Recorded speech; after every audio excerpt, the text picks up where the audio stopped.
नमस्कार, स्पोर्ट्स 9 में आप सभी का स्वागत है। मैं हूं शिवेंद्र, मेरे साथ हैं मेरी सहयोगी अंकिता और साथ ही साथ दिल्ली का सपना वो जो टूट चुका है अब और मुंबई ने तोड़ा है उस सपने को। जिस तरह से मुंबई की टीम पहुंच गई है प्लेऑफ में, एक बार सबसे ज्यादा खतरा जो है सता रहा है उन टीमों को जो पहले से प्लेऑफ में हैं। उसकी वजह बड़ी साफ है क्योंकि मुंबई की टीम ना सिर्फ 5 बार की चैंपियन है बल्कि उसका एक ट्रेडमार्क तरीका है प्लेऑफ तक पहुंचने का।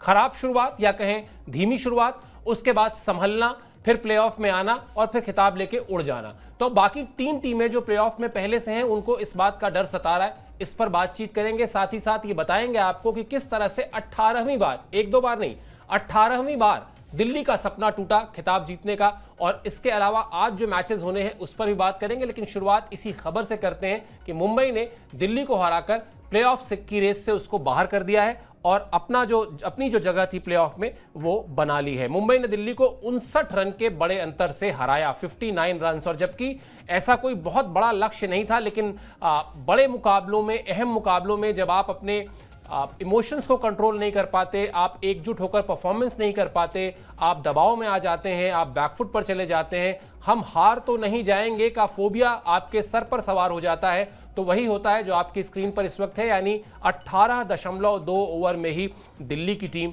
ऑल आउट हो गई। अंकिता, 181 रन का लक्ष्य था। अब इतना बड़ा लक्ष्य नहीं होता, वो भी तब जबकि पिछले 2 दिन यानी कल के पहले जो 2 मैचेस हुए उसमें हमने देखा कैसे 200 प्लस का स्कोर जो है चेज हो गया। 181 रन बनाने थे, चलिए नहीं बने वो भी समझ में आता है, लेकिन 18.2 ओवर में ऑल आउट हो जाना ये तो मतलब किसी भी बेसिक रूल के अगेंस्ट है। अगर आप रहते वहां 20 ओवर खेलते तो शायद बात बन सकती थी। टीम टिक ही नहीं पाई 20 ओवर के फॉर्मेट में। बिल्कुल, और देखिए मतलब इतना बड़ा स्कोर भी नहीं था। जैसे हम बात कर रहे थे कि 181 का यहाँ पर लक्ष्य जो है वो यहाँ पर मुंबई की टीम ने दिया था दिल्ली को। और दिल्ली की टीम स्टार्टिंग में हमने देखा था कि काफ़ी अच्छी शुरुआत हुई थी, उसके बाद जब कोलैप्स हुई, मतलब जब आपको हार मिलती है और जब आप प्ले ऑफ के, जैसे हम बात कर रहे थे कि थोड़ा नर्वसनेस भी रहती है और थोड़ा आप माइंड भी उस तरीके से नहीं रहता है। लेकिन जब आपको पता है कि आपके खेमे में, आपके टीम में एक भी ट्रॉफी नहीं है, तो वो भी प्रेशर कहीं ना कहीं होता है। लेकिन इस तरीके से अगर आप बल्लेबाजी करेंगे, जो आपका टॉप ऑर्डर बहुत ज़्यादा बैलेंस था, वो बैलेंस नजर नहीं आया, तो कहीं ना कहीं ये गलतियां जो है वो दिल्ली की तरफ से हुई। और खासकर गेंदबाजी में भी हमने देखा है कि उस तरीके से गेंदबाजी भी यहाँ पर दिल्ली की तरफ से हुई नहीं है। तो ओवरऑल जो है प्रदर्शन रहा है वो टीम का होना चाहिए, टीम गेम जो माना जाता है वो होना चाहिए। अदरवाइज यहाँ पर मुंबई की टीम ने बहुत ही बढ़िया प्रदर्शन किया, जो बैक टू बैक उन्हें जीत मिली है वो काफ़ी अहम होने वाली है। और ये दर्शाती बाकी टीमों के लिए कि बाकी टीमों के लिए खतरे की घंटी हो गई। जैसे हमने बार बार कहा कि एक ट्रैक रिकॉर्ड है मुंबई इंडियंस का, स्लो स्टार्टर रही है टीम और हमेशा हमने देखा है कि स्लो स्टार्टर रही है, पहले वो नजर नहीं आती लेकिन फिर वो ट्रॉफी लेकर उड़ जाती है। वैसा ही कुछ हाल यहाँ पर दिल्ली के साथ भी देखने को मिला। स्टार्ट अच्छा नहीं मिल पाया, स्टार्टिंग में ही उनके विकेट्स गिर गए और सबसे बड़ा जो वीक पॉइंट रहा है उनका यही रहा है कि उनका जो ओवरऑल प्रदर्शन रहा है, खासकर जब 4 मैच जीतने के बाद बाकी जो बचे मैच थे वहां से मैच को देखना चाहिए था। अक्षर पटेल की कप्तानी में हमें लगा कि शायद दिल्ली जो है वो ट्रॉफी जीतेगी, लेकिन सफर जो है वो खत्म हो चुका है दिल्ली का। और यहाँ पर ब्लेम जो है वो ब्लेम गेम किसी एक को नहीं, बाकी टीममेट्स का पूरा योगदान होता है। तो टीम गेम है और टीम को ही पूरा कहीं ना कहीं इस हार का ठीकरा जो है उन पर देना चाहिए। बिल्कुल, बशीर बद्र का शेर याद आ रहा है कि दिल की बस्ती पुरानी दिल्ली है, जो भी गुजरा है उसने लूटा है। तो वही वाला हाल है इस टीम का कि दिल की बस्ती पुरानी दिल्ली है, जो भी गुजरा है उसने लूटा है की तरह सबने इस टीम को हराया। और हालत यह है कि जो आपने जैसा कहा कि पहले 4 मैच लगातार जीतकर जो सनसनी सी फैलाई थी दिल्ली की टीम ने और ऐसा लगा था कि शायद इस बार वो जो इंतजार है वो खत्म होगा, कम से कम खिताब के करीब पहुंचेंगे, लेकिन टूट चुका है वो सपना। मतलब कौन सा गाना था, छन से जो टूटा कोई सपना, वैसा वाला मामला हो गया है। खैर चलिए, मुंबई के गेंदबाजों की बात करते हैं जिन्होंने कमाल की गेंदबाजी की। 181 रन इस समय इस फॉर्मेट में डिफेंड कर लेना आसान काम नहीं है, लेकिन मुंबई के गेंदबाजों ने इसको आसान बना दिया और उसमें 2 स्टार रहे, जसप्रीत बुमराह और मिचेल सैंटनर, यानी वो 2 नाम जो इस टीम के सबसे अनुभवी खिलाड़ी हैं, इस फॉर्मेट को समझते हैं, इस टीम की जान है, इस टीम की ताकत है और क्या परफॉर्मेंस है, क्या डेटा है। कई बार लगता है कि ये T20 फॉर्मेट की बात हो रही है। अपने आप से सवाल करना पड़ता है जब हम इन ग्राफिक्स को तैयार करते हैं, क्योंकि 4 ओवर में अगर 11 रन देकर कोई गेंदबाज 3 विकेट ले रहा है तो फिर ये हैरान करने वाली बात है। यही काम किया मिचेल सैंटनर ने। बुमराह उनके बिल्कुल बगल में साथ खड़े रहे, 3.2 ओवर में 12 रन देकर 3 विकेट, यानी इन दोनों गेंदबाजों के परफॉर्मेंस को अगर जोड़ दिया जाए तो 23 रन देकर इन लोगों ने 6 विकेट निकाल लिए। अब आप समझ सकते हैं कि किस तरह की गेंदबाजी हुई है। इसके अलावा Trent Boult, Chahar, Will Jacks, Karn Sharma को भी एक एक विकेट मिला। यानी हार्दिक पांड्या ने जिस भी गेंदबाज को आजमाया उसने विकेट निकालकर अपने टीम के खाते में डाला। अब अंकिता, मैं तो जब ये आंकड़े देखता हूं तो मैं तो चौंकता हूं। आपको भी हैरानी होती ही होगी। मतलब 4 ओवर में 11 रन, 3.2 ओवर में 12 रन। ये T20 के फॉर्मेट की बात हो रही है या कोई और फॉर्मेट है? बिल्कुल। और जब देखिए मतलब यहाँ पर जब हमने देखा कि स्टार्टिंग में जब मुंबई इंडियंस हार रही थी तो हमने बहुत ज़्यादा मिस किया था जसप्रीत बुमराह को, और जसप्रीत बुमराह ने बिल्कुल निराश नहीं किया। मतलब इंजरी के बाद कमबैक किया और हमें लग रहा था कि क्या वही लय नजर आएगी। स्टार्टिंग में जो मैच दिल्ली कैपिटल्स के खिलाफ यहाँ पर खेले थे, बुमराह ने वहाँ पर जमकर पिटाई हुई थी। मतलब 50 रन उनके उन जैसे गेंदबाज के खर्च हो गए थे। तो ये थोड़ी सी दिक्कतें जो है वो बुमराह को हो रही थी। लेकिन उसके बाद जो मैचेस में उन्होंने तड़का लगाया, और खासकर जब हम बात कर रहे थे कि बहुत बड़े प्लेयर्स हैं मुंबई इंडियंस के, अगर हम बात करें तो 4 कैप्टन है हर एक फॉर्मेट के। अगर हम बात करें तो इंटरनेशनल खिलाड़ी भी यहाँ पर मौजूद हैं, मिचेल सैंटनर है, फिर आपके रोहित शर्मा है, हार्दिक पांड्या, सूर्य कुमार यादव हैं। तो बड़े प्लेयर्स यहाँ पर मौजूद हैं। स्टार्टिंग में जब आपके रन्स नहीं बनते, आप अच्छा नहीं करते, तो आप ट्रोल भी होते हैं और ये कहे जाते हैं कि भैया 5 बार की ट्रॉफी आपके पास है, लेकिन प्रदर्शन जो है उस तरीके से नहीं है। लेकिन हमें पता है कि स्लो स्टार्टर रही मुंबई इंडियंस, और जो तड़का यहाँ पर बुमराह ने लगाया, और कभी भी उन्होंने निराश नहीं किया, चाहे वो IPL की बात हो, चाहे वो इंटरनेशनल मैचेस की बात हो। और खासकर जब आपको ट्रेंट बोल्ट और सैंटनर जैसे गेंदबाजों का जो है वो तालमेल मिल जाता है तो अपने आप में आपका भी कॉन्फिडेंस बढ़ जाता है कि भाई अगर उसने 4 विकेट लिए, 3 विकेट लिए, तो हमें भी 2 विकेट निकालना पड़ेगा। और अच्छी बात यह है कि आपने मतलब रन्स खर्च किए कम, 11 पे अगर आपने 4 विकेट लिए, 12 पे आपने 4 विकेट लिए, तो ये दर्शाता है कि आपने वो कैलिबर है, आपने वो इंटेंट दिखाया, तो जैसे कि सामने वाली टीम ने नहीं दिखाया। तो ये जज्बा जो है वो टीम में है, मुंबई इंडियंस की टीम ने। और सबसे बड़ी बात है कि यहाँ पर हार्दिक की जो है वो कप्तानी की तारीफ करनी बनती है। साल 2024 में जो उन्हें ट्रोल किया गया था उसका बदला जो है वो रिवेंज जो है उन्होंने ले लिया है। क्वालिफाई तो टीम हो गई है। अब बाकी टीमों के लिए खतरे की घंटी इसलिए हो गई क्योंकि मुंबई की टीम ने हमने हमेशा देखा है कि वो कुछ अलग करते हैं, और प्रेशर जो है ना, जो प्रेशर बाकी टीम लेती है वो प्रेशर जो है वो मुंबई इंडियंस ने अभी तक तो नहीं लिया है। अब आगे देखना होगा कि क्या वो प्रेशर क्रिएट करते हैं या फिर प्रेशर लेते हैं वो। अब प्रेशर लेने का सवाल ही नहीं है। मुंबई की टीम के पास जिस तरह का एक्सपीरियंस है और जिस तरह का उनके पास तजुर्बा है ट्रॉफीज को जीतने का, यहां से अब वो खतरा है बाकी टीमों के लिए, और ये खतरा बाकी की तीनों ही टीमें बहुत अच्छी तरह समझ भी रही होंगी। चलिए दिल्ली के बल्लेबाजों की भी बात कर लेते हैं, जिनका फ्लॉप शो जो है वो आज चर्चा के केंद्र में है, क्योंकि मतलब कोई भी बल्लेबाज ऐसा नहीं था जिसने कुछ देर क्रीज पर टिककर कोशिश की हो कि अंत तक ले जाया जाए मैच को, जो काम मुंबई के लिए सूर्य कुमार यादव ने किया। इस पर आगे बात करेंगे। लेकिन दिल्ली की बल्लेबाजी पूरी तरह फ्लॉप रही। समीर रिजवी ने सबसे ज्यादा 39 रन बनाए। KL राहुल और फाफ ड्यूप्लेसी ने निराश किया। KL राहुल ने 11 रन, ड्यूप्लेसी ने 6 रन और अभिषेक ने 6 रन। ट्रिस्टन स्टब्स जो इस सीजन में एक तरीके से भरोसेमंद बल्लेबाज थे मिडिल ऑर्डर के, वो भी नहीं चले, उनका बल्ला भी खामोश रहा। आशुतोष शर्मा शुरुआती कुछ मैचेस में बड़ा अच्छा फिनिश कर रहे थे मैचों को, लेकिन यहां उन्होंने भी घुटने टेक दिए। कलेक्टिव फेल्योर है, और जब इस तरह का कलेक्टिव फेल्योर हो अंकिता, तो आप कह सकते हैं कि ये बैट और बॉल की लड़ाई से पहले दिमाग की जो लड़ाई होती है ना, वहां हार गए। वहाँ हार गए। और मतलब यही है कि हारी जो टीम थी वो अपनी गलतियों से हारी है। जो पिछले मैचेस हमने देखे हैं वहाँ से अगर आप मैच को जीतते भी, 2 मैच जीत जाते, तो आपके पॉइंट्स टेबल में वो कहीं ना कहीं अंक होते। जैसे मुंबई इंडियंस के पास 14 अंक थे, तो वैसे कुछ आपके पास होते, तो वो लड़ाई जो है थोड़ी सी टफ हो जाती, वहाँ से आपको थोड़ा सा ईजी हो जाता। लेकिन आपने खुद जो है वो घुटने टेके हैं। जैसे हमने देखा है कि स्टार्टिंग के मैच आपने बैक टू बैक जीते, उसके बाद जो हार मिली है वो सबसे ज़्यादा जो है वो चुभेगी यहाँ पर दिल्ली की टीम को। 18 जो साल का सपना था कि भैया 18वें सीजन में क्या दिल्ली की टीम जो है वो दिल जीतेगी। हालांकि दिल तो स्टार्टिंग में जीता है, लेकिन उसके बाद जो है वो टीम का प्रदर्शन जो है वो निराशाजनक रहा है। और ऐसा ही प्रदर्शन जो है अगर टीम का रहता है तो वो कॉन्फिडेंस भी टीम में नहीं रहता। जैसे हमने कहा कि थोड़ा प्रेशर जो है वो बनता है डेफिनेटली स्टार्टिंग में, क्योंकि आपको पता होता है कि आपको बहुत सारे मैचेस खेलने हैं। आपको चलिए ठीक है 1 या 2 मैच आप स्टार्टिंग के हार जाते हैं तो फिर आप कवर अप कर लेंगे बाकी मैच को जीतने के बाद। लेकिन फिर वही चीज़ें होती है कि जैसे ही आप टीम को मतलब धीरे धीरे प्ले ऑफ की तरफ बढ़ते हैं, वैसा प्रेशर जो है वो क्रिएट हो जाता है। और सबसे बड़ी बात है कि दिल्ली की टीम में हमने पिछले 2 या 3 मैचेस में देखा है कि उनका टॉप ऑर्डर नहीं चला, एक चलता है तो दूसरा नहीं चलता है। पिछले मैच में KL राहुल ने नाबाद बल्लेबाजी की थी 112 रन की, उसके बाद बाकी उनका किसी का साथ मिला नहीं है। तो वो चीज़ें होती है कि भाई मिडिल ऑर्डर में भी उनका साथ नहीं मिला और टॉप ऑर्डर में भी बल्लेबाजी नहीं हुई। तो सबसे बड़ी जो हार रही है वो दिल्ली की वही रही है कि जब आपके पावर प्ले में जो है वो 4-5 विकेट गिर जाए, तभी टीम जो है वो थोड़ी सी रहती नजर आती है। बिल्कुल, और इसीलिए वो सपना जो है वो टूटा है दिल्ली का। एक बार फिर वो प्लेऑफ की रेस से बाहर हो चुकी है। सीजन में शानदार शुरुआत करने के बाद ये झटका लगा उसको कहना चाहिए। और पहले 4 मैच में दिल्ली को लगातार जीत मिली थी, लेकिन पिछले 5 मैचेस में एक भी जीत नहीं मिली, जिसमें 4 हार है और 1 मैच जो है वो बारिश की भेंट चढ़ गया था। तो ये जो कंसिस्टेंसी एक बड़ा छोटा सा शब्द है जो आपने हमारे शोज में जब हम और अंकिता बातचीत करते हैं तो मुझे लगता है कई हजार बार सुना होगा हम लोगों के मुंह से। वो कंसिस्टेंसी क्या होती है वो आप दिल्ली की टीम की परफॉर्मेंस को देखें, उसके फेल्योर को देखें, आपको कंसिस्टेंसी का मतलब समझ में आ जाएगा कि कैसे एक टीम शुरुआत, ये दिल्ली की वही टीम है, इस टीम में कुछ नहीं बदला है। मतलब 19-20 कुछ इधर उधर हो गया हो तो हो गया हो, वरना ये वही टीम है जिसने पहले 4 मैच जीते थे और अब पिछले 5 मैच से इसको जीत नसीब नहीं हुई। तो ये सारा खेल कंसिस्टेंसी का है, जहां पर अगर कुछ बेहतर परफॉर्मेंस बाद के मैचेस में भी हुई होती तो ये जो सपना टूटा है 18वीं बार वो नहीं टूटा होता। हम खराब बल्लेबाजी की बात कर रहे हैं, मुंबई की टीम को के बारे में बात करते हैं। मुंबई की भी शुरुआत अच्छी नहीं रही थी, लेकिन वहां एक बल्लेबाज ने अपनी जिम्मेदारी को समझा। उस बल्लेबाज का नाम है सूर्य कुमार यादव। और समझा इसलिए क्योंकि जैसा मैंने थोड़ी देर पहले कहा कि शायद इस मैच में दिल्ली और मुंबई की टक्कर में गेंद और बल्ले की लड़ाई से पहले ही दिमागी लड़ाई में वो जो आप अपने जज्बे को, अपने जोश को कहीं ना कहीं खो देते हैं, वो नजर आया दिल्ली की टीम में। वरना 181 रन चेस करना इस मैच में इतना बड़ा कोई काम नहीं था। मुंबई को शुरुआत अच्छी नहीं मिली थी। रोहित शर्मा सिर्फ 5 रन बनाकर आउट हो गए थे। रियान रिकल्टन जो इस सीजन में अच्छी शुरुआत दिला रहे थे टीम को, वो भी इस मैच में 25 रन ही बना पाए।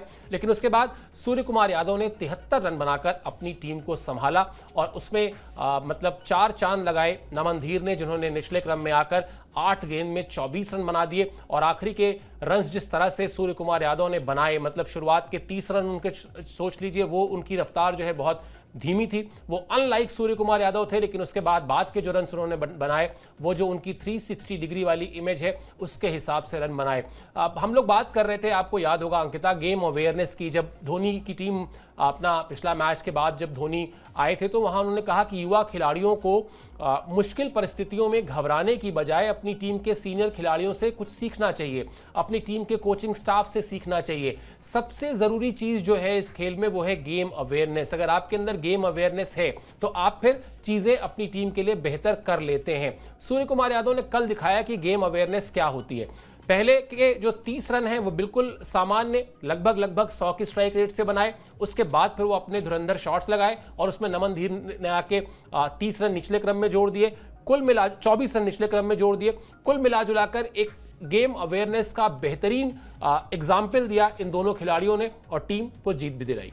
देखिए, क्योंकि पता है आपको कि दिल्ली की टीम यहाँ से अगर आप मैच एक भी हारते तो यहाँ से प्लेऑफ के रेस जो है वो आप बाहर भी हो सकते थे। तो ये चीज़ें जो है वो दर्शाती है कि सामने वाला बल्लेबाज जो है वो अच्छी बल्लेबाजी कर रहा है, खासकर सूर्य कुमार यादव। तो कॉन्फिडेंस भी आता है, इतने सारे मैचेस खेले यहाँ पर सूर्या ने, तो उनके साथ अगर तालमेल बैठ गया यहाँ पर नमन धीर का। और अच्छी बात है कि 300 का स्ट्राइक रेट जो है वो नमन धीर का भी था। तो रफ्तार जो है वो जब टीम कोलैप्स हो रही थी, जैसे हमने देखा कि स्टार्टिंग में रोहित शर्मा भी नहीं चले, रिकल्टन भी आउट हो गया, विल जैक्स का भी विकेट गिर गया। उसके बाद जो सूर्य कुमार यादव ने लय पकड़ी और उन्हें पता है कि अगर आप स्लो स्टार्ट करेंगे और तो ही अच्छा होगा, अगर आप तेज बल्लेबाजी करेंगे तो आपके विकेट्स भी जा सकते हैं। और आप यही चीजें होती हैं, यहीं से आप हीरो बन सकते हैं। तो जैसा हीरो बनने का काम सूर्या ने किया, जो उनका काम होता है कि भाई T20 फॉर्मेट के वो किंग कहे जाते हैं, 360 डिग्री भी उन्हें कहा जाता है। तो ये सूर्या का स्टाइल है और हमने हमेशा देखा है कि वानखेड़े में जो है वो सूर्या चमकेगा और रात में चमकेगा, ये सूर्या ने दर्शा दिया है। और यही चीजें जो है वो फैंस को भी दरकार थी। ये मैच जीतना बहुत ज्यादा इंपॉर्टेंट था और वो मुंबई ने करके दिखाया है। तो ये कलेक्टिव जो हम कहते हैं ना कि अवेयरनेस, गेम अवेयरनेस जो है वो सूर्या के साथ साथ टीममेट्स का भी योगदान रहा। जैसे बल्लेबाजी हुई, गेंदबाजों ने भरपूर उसका हम कहते हैं ना कि सोने पे सुहागा किया। यहाँ पर बुमराह थे, सैंटनर थे, बोल्ट थे और सबके खाते में एक विकेट्स भी यहाँ पर देखने को मिली। बाकी अगर हम टीममेट्स की बात करें तो कलेक्टिव अप्रोच रहा है मुंबई इंडियंस का। और हमें पता है कि मुंबई की टीम में वो दमखम है, वो स्ट्रेंथ नजर आती है, वो कैलिबर है। हालांकि रोहित शर्मा का बल्ला नहीं चला, लेकिन बाकी टीम ने अच्छा प्रदर्शन किया। और जब आप प्रदर्शन अच्छा करते हैं तो आपकी थोड़ी सी कमियां जो है वो छुप भी जाती हैं। बिल्कुल, और रोहित शर्मा का बल्ला नहीं चला, इससे मतलब हम लोग तो जो परेशान हैं वो परेशान हैं ही। जो बाकी की 3 टीमें प्लेऑफ में हैं वो बड़ी परेशान होंगी कि अब किसी बड़े मैच में ना रोहित शर्मा का बल्ला चल जाए, क्योंकि रोहित शर्मा का बल्ला चलना भी जो है वो जीत की गारंटी ही होता है। क्या कहा सूर्य कुमार यादव ने, उनके दिमाग में क्या चल रहा था बल्लेबाजी के वक्त, ये भी आपको बताते हैं, क्योंकि वो बड़ा इंपॉर्टेंट रोल रहा उनका। जिस तरह से उन्होंने बल्लेबाजी को अपने इर्द गिर्द चलाया, पूरी बल्लेबाजी के केंद्र में रहे। उन्होंने कहा कि हम 13 मैच खेल चुके थे। मेरी पत्नी ने मुझसे कहा कि तुम्हें प्लेयर ऑफ द मैच का अवार्ड अब तक नहीं मिला है, यह अवार्ड मेरे लिए खास है। आज की पारी टीम के लिहाज से बेहद अहम थी। टीम के लिए जरूरी था कि एक बल्लेबाज पारी को अंत तक लेकर जाए। नमन ने कमाल की बल्लेबाजी की, जिससे मुझे भी ऊर्जा मिली। निश्चित तौर पर यह अवार्ड सूर्य कुमार यादव के लिए खास है, क्योंकि ये मैच अगर गंवा देती मुंबई की टीम तो ऐसा नहीं है कि उसके चांस खत्म हो जाते, लेकिन उसके लिए भी फिर सांसें अटकी रहती। जो पहला मौका मिला उस पहले मौके में आपने अपनी टीम को उस जगह पर पहुंचा दिया जो इस लीग का पहला माइलस्टोन माना जाता है किसी भी टीम के लिए, यानी कि नंबर 4 तक के रहें और प्लेऑफ के लिए क्वालिफाई करें। अब ये जो पावर हाउस है अंकिता, अगर देखा जाए तो हार्दिक पांड्या हैं, सूर्य कुमार यादव हैं, तिलक वर्मा हैं, रोहित शर्मा हैं, रियान रिकेल्टन हैं, ये सब अब बड़े नाम हैं। और अब जितने भी गिने चुने मुकाबले बचे हैं, इसमें अगर छोटा फॉर्मेट भी है, इसमें अगर एक बल्लेबाज भी मुंबई का चल जाता है तो वो ये दमखम कर सकता है जो सूर्य कुमार यादव ने करके दिखाया। और अब कहीं ना कहीं सूर्य कुमार यादव ने जैसे वो बेटन पास करते हैं, मशाल आगे देते हैं ना, उन्होंने भी बढ़ा दी है मशाल कि मैंने अपने दम पर अकेले एक मैच आपको बहुत शानदार तरीके से जिता कर दिया। बल्लेबाजी में, गेंदबाजी में नहीं, गेंदबाजी में तो बुमराह और सैंटनर ने किया। अब बाकी खिलाड़ी जो है, तिलक वर्मा हो गए जिनका सीजन अभी तक थोड़ा सा डल गया है अगर आप पूरा ओवरऑल देखें तो, या फिर नमन धीर हो गए, या फिर हार्दिक पांड्या हो गए, या फिर रोहित शर्मा हो गए। अब इन खिलाड़ियों पर जिम्मेदारी है कि वो जो मैं बार बार कह रहा हूं ना कि बाकी टीमों के लिए खतरा बने, वो करके अब दिखाना होगा इनको। बिल्कुल, और जो मैचेस आगे बचे हैं, प्लेऑफ की रेस आपकी पक्की हो चुकी है। आप टेबल टॉपर जो हम बात करते हैं टॉप 4 में आ चुके हैं, तो वो चीज़ें आपके लिए क्लियर होंगी। लेकिन बाकी अभी और भी सफर जो है वो तय करना है। ट्रॉफी के नज़दीक हर टीम को जाना है, तो सारी टीमें जो है वो जो 4 टीमें अभी आप देख रहे होंगे, वो टीमें अपने आप में दमखम दिखाती हैं। चाहे वो गुजरात की बात हो, पंजाब की बात हो, आरसीबी की बात हो, ये टीमें अपने आप में जो है वो बड़ी टीमें मानी जाती हैं। और इस टीम के लोगों ने भी, यानी कि टीममेट्स ने भी अच्छा प्रदर्शन किया है, प्लेयर्स ने अच्छा प्रदर्शन किया। तो मुंबई की टीम से डर तो रहे होंगे बाकी टीममेट्स भी, लेकिन मुंबई की टीम में वो दमखम जो है वो नजर आता है। जैसे अभी सर ने कहा कि भाई 1 या 2 बल्लेबाज आगे के मैचेस में चल भी सकते हैं। टॉप ऑर्डर भी इनका अभी रोहित का बल्ला नहीं चला, लेकिन 1 या 2 मैचेस में वो ऐसे हिट्स लगा सकते हैं जो स्टार्टिंग में हम पावर प्ले का इस्तेमाल जब कहते हैं कि भाई पावर प्ले का सही तरीके से इस्तेमाल जो है वो होना चाहिए,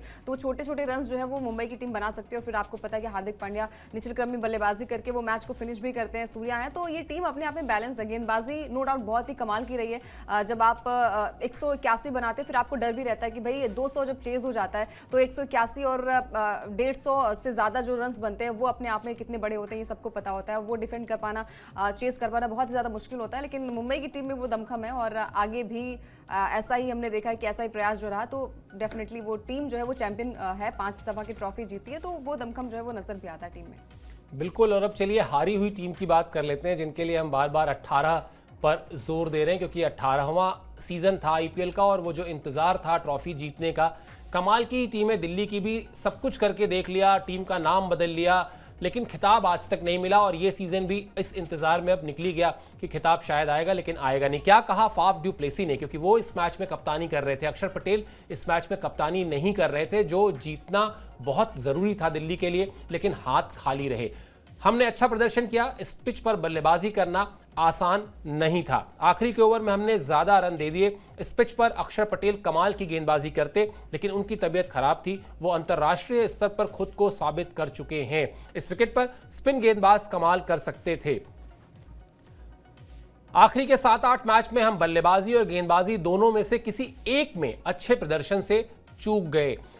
चलिए बात ये स्वीकार कर लेना कि बल्लेबाजी या गेंदबाजी में से किसी एक में अच्छा परफॉर्म नहीं कर पाए, ये तो एक बात है, लेकिन क्यों चूक गए और क्या ये बेसिक डेफिनेशन जो है वो फिर मतलब दिल्ली में की टीम में इतने बड़े स्टार खिलाड़ी हैं, क्या ये बेसिक डेफिनेशन, बेसिक परिभाषा इन्हें फिर से समझनी होगी कि सिर्फ बल्लेबाजी करके या सिर्फ गेंदबाजी के दम पर आप एक आधा मैच जीत सकते हैं, लेकिन अगर आपको कोई ट्रॉफी जीतनी है, कोई बड़ा टूर्नामेंट जीतना है, तो वहां पर आपको खेल के इन दोनों ही डिपार्टमेंट में, बल्कि मैं तो इसमें एक तीसरा डिपार्टमेंट फील्डिंग भी जोड़ूंगा, क्योंकि छोटे फॉर्मेट में अच्छी फील्डिंग का क्या महत्व है ये हमने बहुत कई बार देखा है कि किस तरीके से फील्डिंग मैच के नतीजे पर असर डाल देती है। बहरहाल दिल्ली का सपना खत्म हो चुका है, 4 टीमें जो है वो प्लेऑफ की रेस में अब जो है आ चुकी हैं, और यहां से अब जो है, जैसा मैंने भी थोड़ी देर पहले कहा था ना कि पहला माइलस्टोन होता है 10 टीमों का कि वो टॉप 4 में रहे, ताकि प्लेऑफ के लिए जगह बना सकें, ताकि खिताब की रेस में आ सकें।